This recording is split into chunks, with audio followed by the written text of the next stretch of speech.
Hi friends. आज हम लोग बात करने जा रहे हैं यूसीपी के आगे नेक्स्ट आर्टिकल के बारे में। और आज हम लोग बात करेंगे आर्टिकल 17, आर्टिकल 18 के बारे में। तो अभी ये पहला आर्टिकल हम लोग 17 देखने जा रहे हैं। तो चलिए स्टार्ट करते हैं। तो ये आर्टिकल 17 बेसिकली बताता है ओरिजिनल डॉक्यूमेंट्स एंड कॉपीज के बारे में, कि जब आप बैंक में डॉक्यूमेंट्स लेके जाएंगे, ठीक है, तो किस टाइप के डॉक्यूमेंट्स होंगे और किस फॉर्म में लेके जाएंगे, क्या कॉपी लेके जाएंगे, क्या ओरिजिनल लेके जाएंगे। और तो ये आर्टिकल डॉक्यूमेंट्स की बात करता है, ओरिजिनल डॉक्यूमेंट्स और कॉपी डॉक्यूमेंट के बारे में। तो एक एक करके हम लोग सारे चीज देखेंगे।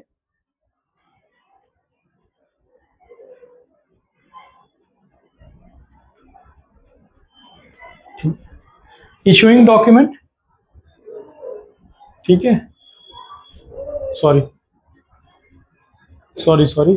हाँ, मिनिमम रिक्वायरमेंट पहला हमारा पार्ट ए है, इस ये आर्टिकल के अंदर है part A. Article part A कहता है minimum requirement. Minimum requirement at least एक ओरिजिनल कॉपी आपको जब भी आप एलसी पे एलसी बैंक लेके जा रहे हैं, उसके साथ जो भी सपोर्टिंग डॉक्यूमेंट्स होता है, उसकी मिनिमम एक ओरिजिनल कॉपी सारे डॉक्यूमेंट्स की नेसेसरी होती है, ठीक है। ये पार्ट ए उसमें ये बात करता है। अभी आगे नेक्स्ट में हम लोग जाके जाएंगे। मतलब अभी एग्जांपल अगर जैसे लेके चले, तो ये अगर आप एलसी लेके जा रहे हैं, तो एलसी के साथ जो एलसी की कॉमर्शियल डॉक्यूमेंट होते हैं लाइक इनवॉइस और पैकिंग लिस्ट, तो वो आप ओरिजिनल लेके जाएंगे। अभी हम लोग नेक्स्ट आर्टिकल में ये भी देखेंगे कि ओरिजिनल का मतलब हम लोग in terms of like documentation terms में हम लोग क्या समझते हैं। तो कोई भी डॉक्यूमेंट, पार्ट बी कहता है कि व्हाट इज ओरिजिनल, ठीक है। तो कोई भी डॉक्यूमेंट ओरिजिनल होता है उसमें अगर तीन चीज होते हैं, या तो ओरिजिनल सिग्नेचर हो, जो अथॉरिटीज मेन अथॉरिटीज हैं उनके ओरिजिनल सिग्नेचर हो, या ओरिजिनल स्टैम्प हो, या ओरिजिनल मार्क्स हो। मार्क्स मतलब कि आइडेंटिटी होती है या लोगो होता है। तो ये या सिग्नेचर होता है, सिग्नेचर ओरिजिनल पेन से हो, ठीक है, तो उसको फिर ओरिजिनल कहते हैं। नहीं तो अगर ये तीनों चीज उसमें नहीं है, तो फिर वो कॉपी बन जाता है, ठीक है। आर्टिकल आर्टिकल 17 में सी पार्ट है, अदर कंडीशन फॉर ओरिजिनल।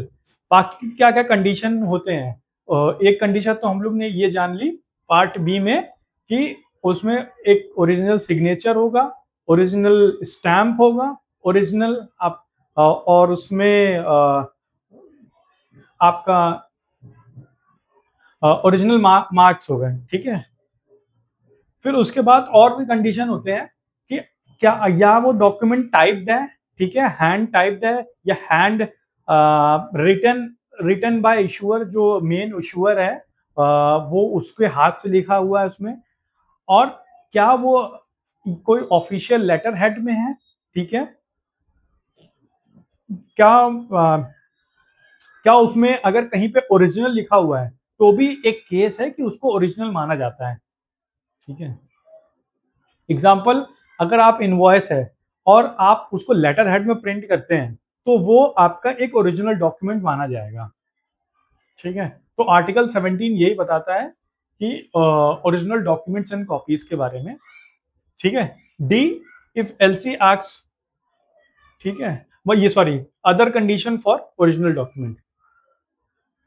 अभी डी पे चलते हैं, if LC asks for copies. अब कभी कभार क्या होता है कि जब भी आप डॉक्यूमेंट प्रेजेंट करने जाते हैं, तो उसमें उनका डी, हाँ, if LC asks for copy. तो कभी कभार क्या होता है कि अगर उसमें कॉपी लिखा हुआ है एलसी में, ठीक है, तो आप कॉपी भी लेके जा सकते हैं और ओरिजिनल भी लेके जा सकते हैं, ठीक है। अगर उसमें मान लीजिए एट द टाइम आपके पास ओरिजिनल नहीं है सपोज, और आप आपके पास कॉपी है और एलसी में लिखा हुआ है कॉपी, तो आपके पास चॉइस है कि आप ओरिजिनल भी ले जा सकते हैं और एक कॉपी भी ले जा सकते हैं, ठीक है, एग्जाम्पल देख लेते हैं कि अगर उसमें एलसी में लिखा हुआ है 2 copies of invoice for example, ठीक है, तो आप 2 कॉपी इन ओरिजिनल इनवॉइस ले जा सकते हैं या एक कॉपी ओरिजिनल और एक कॉपी एक ओरिजिनल और एक कॉपी ले जा सकते हैं, ठीक है।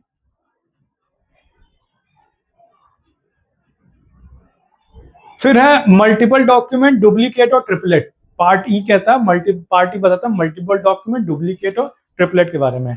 तो अगर डुप्लीकेट है तो एक ओरिजिनल और 2 कॉपी लेके जाना है, ठीक है। ट्रिप्लीकेट है तो एक ओरिजिनल और 3 कॉपी लेके जाना है, ऐसे ले जा सकते हैं, ठीक है। या ट्रिप्लीकेट है तो एक ओरिजिनल और 2 कॉपी, डुप्लीकेट है तो एक ओरिजिनल और एक कॉपी, ऐसे ले जा सकते हैं, वो एलसी में मेंशन रहेगा।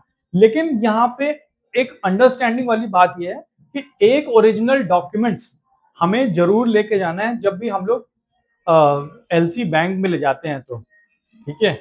अगर कोई एक्सपोर्टर है, ठीक है, वो एलसी बैंक में ले जा रहे हैं तो एक मिनिमम एक ओरिजिनल डॉक्यूमेंट रिक्वायर है। बाकी जो कंडीशन उसमें लिखी है तो वो लिखी है। अगर कॉपी लिखा हुआ है तो आप ओरिजिनल कॉपी, 2 कंडीशन है। अगर कुछ नहीं लिखा हुआ है तो एक ओरिजिनल डॉक्यूमेंट आपको ले जाना ले जाना है। अगर कॉपी लिखा हुआ है तो उसमें आप अकॉर्डिंग टू कितनी कॉपी लिखा हुआ है, और अगर कॉपी लिखा हुआ है तो आप दोनों में से, ओरिजिनल और कॉपी दोनों में से कुछ एक चूज कर सकते हैं, ठीक है। लेकिन अगर कुछ नहीं लिखा हुआ है तो आपको ओरिजिनल लेके जाना है, सिंपल। डुप्लीकेट लिखा हुआ है तो एक ओरिजिनल एक कॉपी, ट्रिप्लीकेट लिखा हुआ है तो एक ओरिजिनल 2 कॉपी, ऐसे, ठीक है।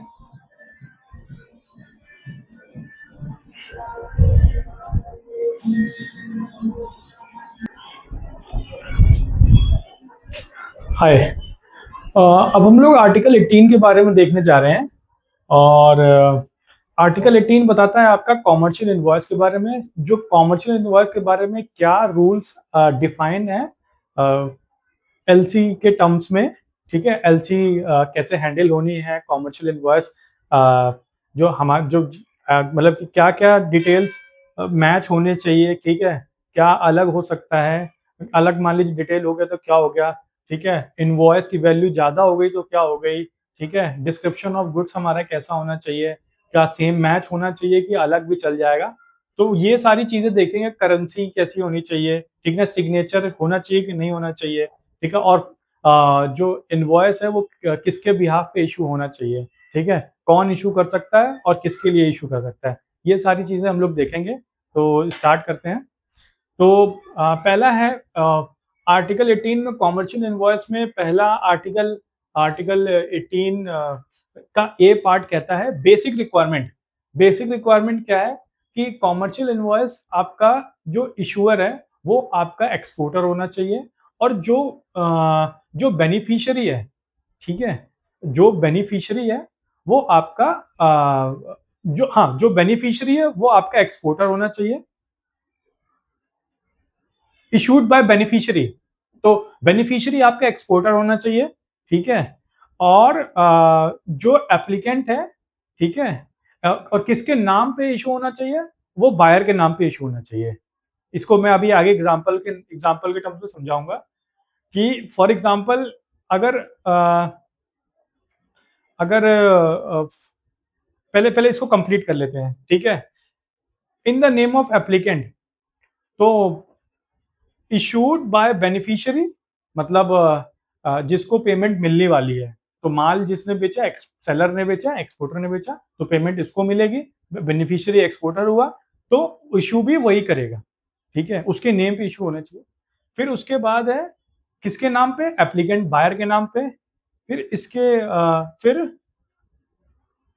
करेंसी, एलसी की करेंसी अगर यूएसडी है तो आपकी इनवॉइस की भी करेंसी यूएसडी होनी चाहिए। तो करेंसी में मिसमैच नहीं होना चाहिए, करेंसी सेम होनी चाहिए, ठीक है। सिग्नेचर अगर उसमें मेंशनड है कि आपको एलसी में अगर मेंशन किया जाता है या बैंक मैंडेटरी करती है कि आपको इनवॉइस में सिग्नेचर करके आना है, कॉमर्शियल इनवॉइस में, तो आप सिग्नेचर करके जाएंगे, ठीक है। और अगर नहीं मैंडेटरी है तो वो आपके ऊपर डिपेंड करता है कि आप करते हैं कि नहीं करते हैं, ठीक है। तो वो that is not a mandatory. तो ये गाइडलाइन आपको एलसी में एलसी या बैंक बता देगा जब वो इशू करता है आपको एलसी, तो वो आपको डिटेल्स बता देगा, ठीक है। जो इनवॉइस वैल्यू है वो हायर देन, अगर मान लीजिए अब यहाँ पे पार्ट बी में आता है कि इनवॉइस वैल्यू कभी कभार क्या है कि इनवॉइस वैल्यू एलसी की है अराउंड 25,000 यूएस डॉलर, ठीक है। और इनवॉइस वैल्यू है 25,000 यूएस डॉलर और एलसी की वैल्यू है $20,000। तो बैंक, तो इसमें बैंक ये कहता है कि मैं सिर्फ और सिर्फ जितना अमाउंट एलसी में लिखा है वो पेमेंट करने के लिए लायबल हूँ, ठीक है। उसके ऊपर पेमेंट करने के लिए लायबल नहीं हूँ मैं। तो इस पार्ट बी में ये कहता है कि इनवॉइस वैल्यू अगर हाइयर है एलसी से, तो बैंक सिर्फ और सिर्फ जितना एलसी का अमाउंट है सिर्फ वही पे करेगा। डिस्क्रिप्शन ऑफ द गुड्स,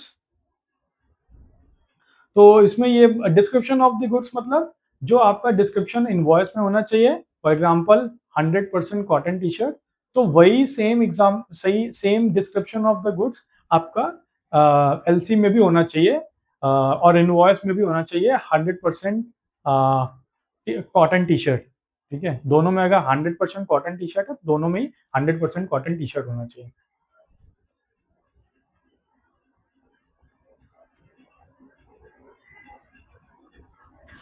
ठीक है।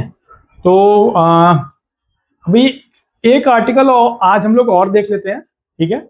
आर्टिकल 18 हो गया है, आर्टिकल 19 देख लेते हैं हम लोग और फिर उसके बाद हम लोग रैप अप कर देंगे।